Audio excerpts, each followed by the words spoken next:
Chapter 5. They went across the lake to the region of the Gerasenes. When Jesus got out of the boat, a man with an evil spirit came from the tombs to meet him. This man lived in the tombs, and no one could bind him any more, not even with a chain, for he had often been chained hand and foot. But he tore the chains apart and broke the irons on his feet. No one was strong enough to subdue him. Night and day among the tombs and in the hills he would cry out and cut himself with stones. When he saw Jesus from a distance, he ran and fell on his knees in front of him. He shouted at the top of his voice, "What do you want with me, Jesus, Son of the Most High God? Swear to God that you won't torture me." For Jesus had said to him, "Come out of this man, you evil spirit." Then Jesus asked him, "What is your name?" "My name is Legion," he replied, "for we are many." And he begged Jesus again and again not to send them out of the area. A large herd of pigs was feeding on the nearby hillside. The demons begged Jesus, "Send us among the pigs. Allow us to go into them." He gave them permission, and the evil spirits came out and went into the pigs. The herd, about 2,000 in number, rushed down the steep bank into the lake and were drowned. Those tending the pigs ran off and reported this in the town and countryside, and the people went out to see what had happened. When they came to Jesus, they saw the man who had been possessed by the legion of demons sitting there, dressed and in his right mind, and they were afraid. Those who had seen it told the people what had happened to the demon-possessed man, and told about the pigs as well. Then the people began to plead with Jesus to leave their region. As Jesus was getting into the boat, the man who had been demon-possessed begged to go with him. Jesus did not let him, but said, "Go home to your family and tell them how much the Lord has done for you, and how he has had mercy on you." So the man went away and began to tell in the Decapolis how much Jesus had done for him, and all the people were amazed.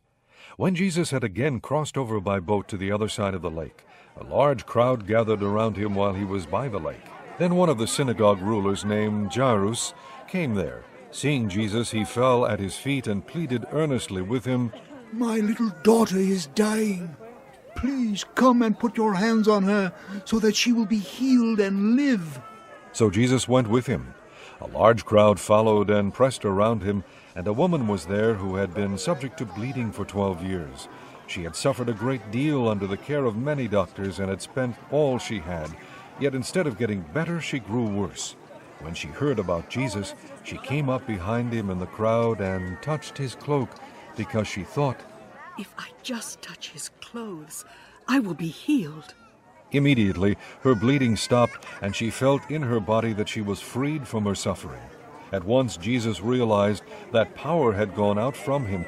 He turned around in the crowd and asked, "Who touched my clothes?" "You see the people crowding against you, His disciples answered. and yet you can ask, 'Who touched me?'" But Jesus kept looking around to see who had done it.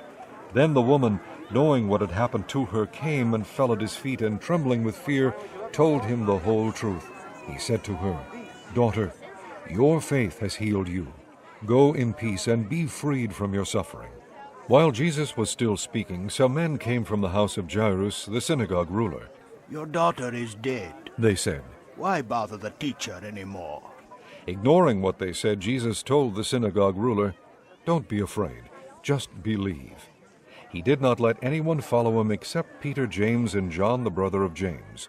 When they came to the home of the synagogue ruler, Jesus saw a commotion, with people crying and wailing loudly. He went in and said to them, "Why all this commotion and wailing? The child is not dead, but asleep." But they laughed at him. After he put them all out, he took the child's father and mother and the disciples who were with him, and went in where the child was.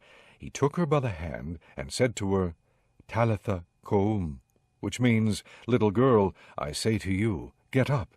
Immediately the girl stood up and walked around. She was 12 years old. At this they were completely astonished. He gave strict orders not to let anyone know about this, and told them to give her something to eat.